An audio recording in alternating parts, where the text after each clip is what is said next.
And welcome back to Washington Commanders Insider. Today, we're talking about day number 2 of mandatory minicamp for the Washington Commanders. We're going to be looking at the key takeaways from day 2. And so before we go ahead and we jump into it, I first want to remind you to hit that subscribe button, just like Jaden Daniels is going to be hitting Terry McLaurin, Deebo Samuel, Zach Ertz, and many others for multiple touchdowns. And so in exchange for hitting that subscribe button, I'm going to give you nothing but daily content around the Washington Commanders. And so make sure that you hit that like, you hit that subscribe, and you join the Washington Commanders Insider family as we talk nothing but Washington Commanders football. And so with that being said, let's go ahead and let's jump into it. We're talking mandatory minicamp day 2 and the key takeaways. And so the first major key takeaway is that Noah Brown was carted off the practice field. And so if you want to read about this, you can go over to Rigo's Rag and you can read about what happened. It's also going to take you to a tweet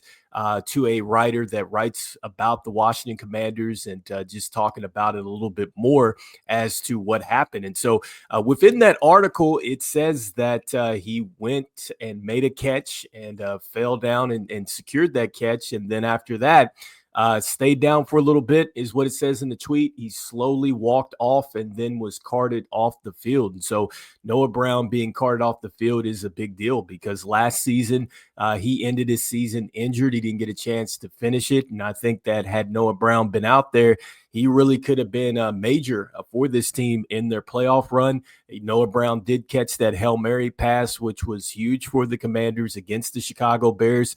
And this is what I love about Noah Brown. The fact that he played with C.J. Stroud and he was there with him in year 1, and then he could definitely help Jaden Daniels now that he's going into year 2 and help him take a huge step forward and really not run into, that next season wall, so to speak. And so I think that Noah Brown really provides that type of experience. And so I just think that, it's huge for him to be out there because he's shown that he can certainly be an impact in this offense. And I'm curious to see what he will now do with all the other additions on the wide receiving core, because with Deebo Samuel, I think it's going to open it up for him. Terry McLaurin, we know what he can do. Zach Ertz in year number 2 with Jaden Daniels, and then also too with Jalen Lane. Like, I think that it's going to open it up for Noah Brown, and that's not even counting Luke McCaffrey, right? And so there's so many other pieces in the offense. Ben Sinnott is another player that I expect for him to take a leap. And so I just think that the defenses are now going to have so much trouble stopping the pass game this season. And so I think that Noah Brown is certainly a player that could really benefit from that. And so hopefully it's not something serious. I mean, there's no update around that right now. The only thing that we know is, once again, it says that he was carted off according to this article. And then it also, too, like I said, it'll take you to a tweet if you click the link there within that article. And so that is the first key takeaway out of mandatory minicamp day 2 for the Commanders. And so next, Marshawn Lattimore, he speaks. And so got a chance to see a interview with Marshawn Lattimore. And I must say, he sounds confident. And that is something that you love to hear with Marshawn Lattimore. And he talked about just his experience last season and talked about how he just wasn't himself.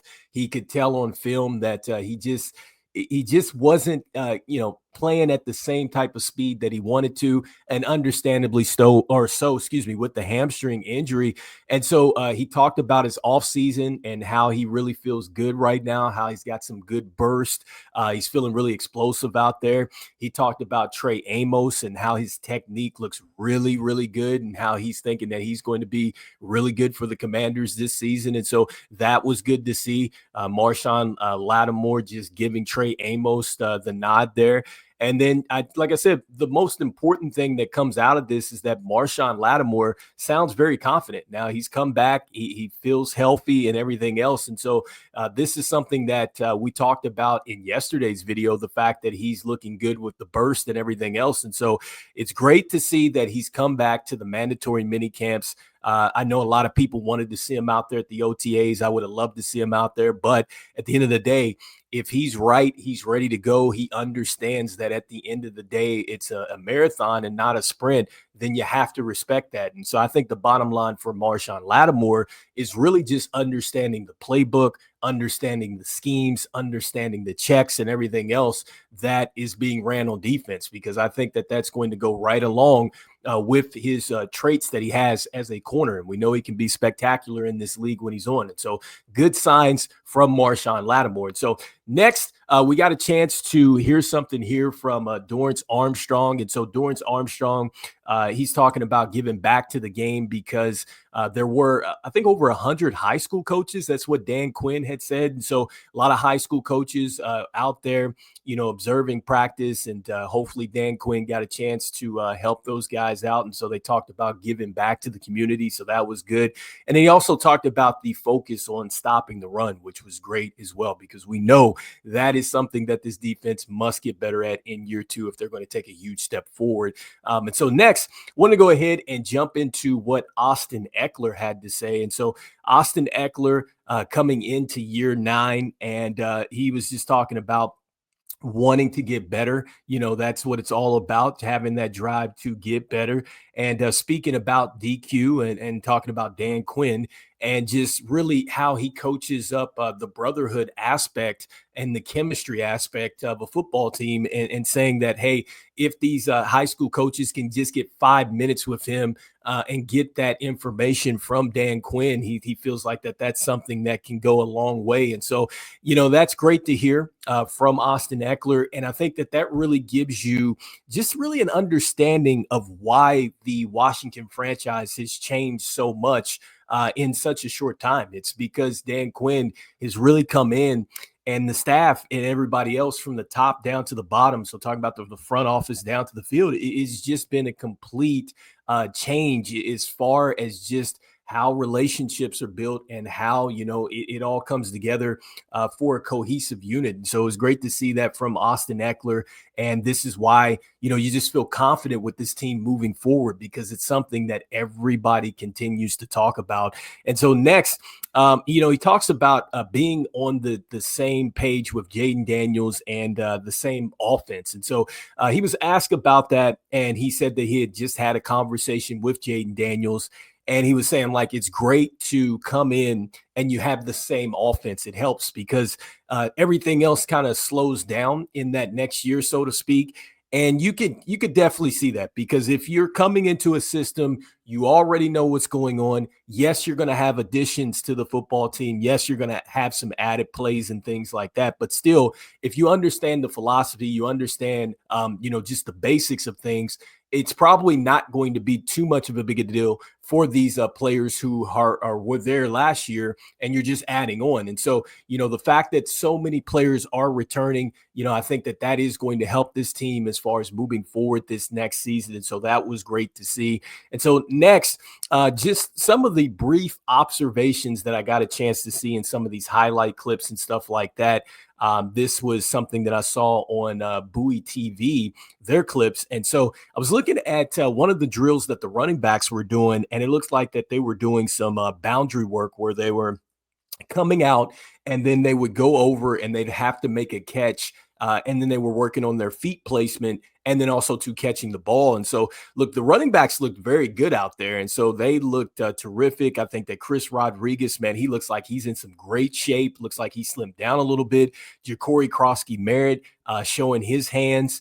And one of the things, too, going back to Austin Ekeler, he talked about how competitive the group is and how everybody is, they're picking each other up. But you could tell that just the competitive nature of the group, because Dan Quinn had mentioned, like, this is a very good group on the football team. And so you do see that. And I think that the running back room is going to be extremely important to the Washington Commanders offense this season. Like, I don't care how many wrinkles, they go ahead and put into the offense. If you can't run the football, then you're going to have some trouble. And I've said this before, like, you need to have a good running game in order to help protect Jaden Daniels And I think for the Commanders to really start to take it to the next level, they're going to have to dominate in the time of possession. And so I think that the running game is going to be very important. And so he talked about really whatever group is going to be out there for the season is going to have to contribute. And so it's good to see that the running backs and everything else look good. Did see some clips of Deebo Samuel. He looked pretty good out there in his cuts and stuff like that, catching the football. And so next, I wanted to go into what Bobby Wagner had to say. And so Bobby Wagner, very inspiring stuff. I think before he got into what he was going to talk about, he talked about his partnership as far as raising stroke awareness and helping patients and things like that. And he shared his website, which is Fast 54. So fast and then the numeric 54. And so you can go over to that. But some great stuff there from Bobby Wagner. He was asked about him graduating from Howard, which he said that he's looking to do that in November. So that was good to see. And then, he's just talking about how Jaden Daniels is locked in year number 2. And so we love to hear that. He's expecting him to really take off this next season. And then what I love too about what Bobby Wagner was talking about was that he was asked, like, is there some similarities between what you're seeing with the Commanders now and what you saw with Seattle, like as they were trying to ascend to get to the Super Bowl? And he was saying, like, yeah, you can definitely see that. And so I love to hear that from Bobby Wagner, who's been there before. And so that means that this team is definitely on the right track. And he did talk about also, too, the high school coaches and how impactful that has been on his career and how that really can impact the youth. And so that was great to hear from Bobby Wagner as well. So good stuff from him. And it was good to see that he was back at the mandatory minicamp, because remember, we talked about this yesterday. He was not there. And so it was an excused absence. So he was not there in day one. And so next, I wanted to go into what Dan Quinn had to say. And so Dan Quinn, always great stuff when you hear him. And so he was talking about really having a deeper understanding of the systems for the players and things like that. And he mentioned players being able to help one another get better. So whether it is, players who are just coming in, whether it's, free agents that have just come over to the team, but just really locking into just the principles and the system of the team, and also being able to help one another. He felt like that was very important. He talked about the high school coaches and how there were over 100, the impact that was to him, and how that meant a lot that they were there at the practice today. And, he also talked about Ben Sinnott. He did mention Ben Sinnott and how he had a nice offseason. And so I know that's one of the players that really I haven't talked about as much this offseason. We'll probably talk about him a little bit more as we get ready for the training camp and everything else. But it's good to see that Dan Quinn is talking about him. I think at some point in time, he is going to have to play a major role with this football team. And so the fact that he's had a good offseason and he's looking good out there. And so maybe one of these guys that could have a breakout season. So we'll see what happens there. And then, he just really, again, just talking about this team being locked in and everything else. And so good stuff from Dan Quinn. And these are some of the things that I've saw here is just some of the things that are floating around this team in day 2, the takeaways here. And so you guys let me know in the comments here what you guys are thinking. Like, what is the biggest key takeaway here? Was it the fact that, just the impact the Commanders are having on the community, talking about the high school coaches that got a chance to come over to the facility and I guess kind of rub some shoulders here with some good coaches and an elite program in the Washington Commanders. And then also, too, got a chance to see that Marshawn Lattimore back in the building and definitely sounding very confident for this upcoming year. Let me know how you guys are feeling about that. Bobby Wagner doing some great things on and off the field. So that was great to hear Bobby Wagner sounding calm as ever. And really, like I said, just the confidence and speaking about how this team reminds him of that up and coming Seattle Seahawks team. And so that is very good to hear.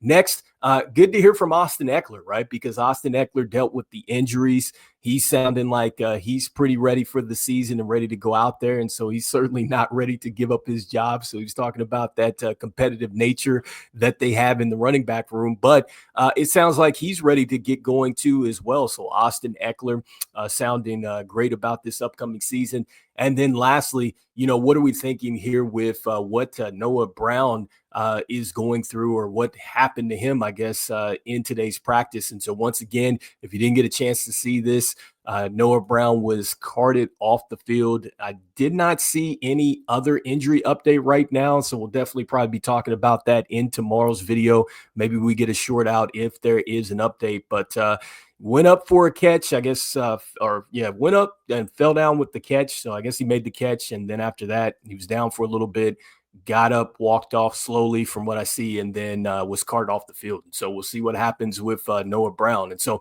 anyway, you guys let me know in the comments what you guys are thinking. And as we always say, go Commanders, and I will see you guys on the next one. All right, peace.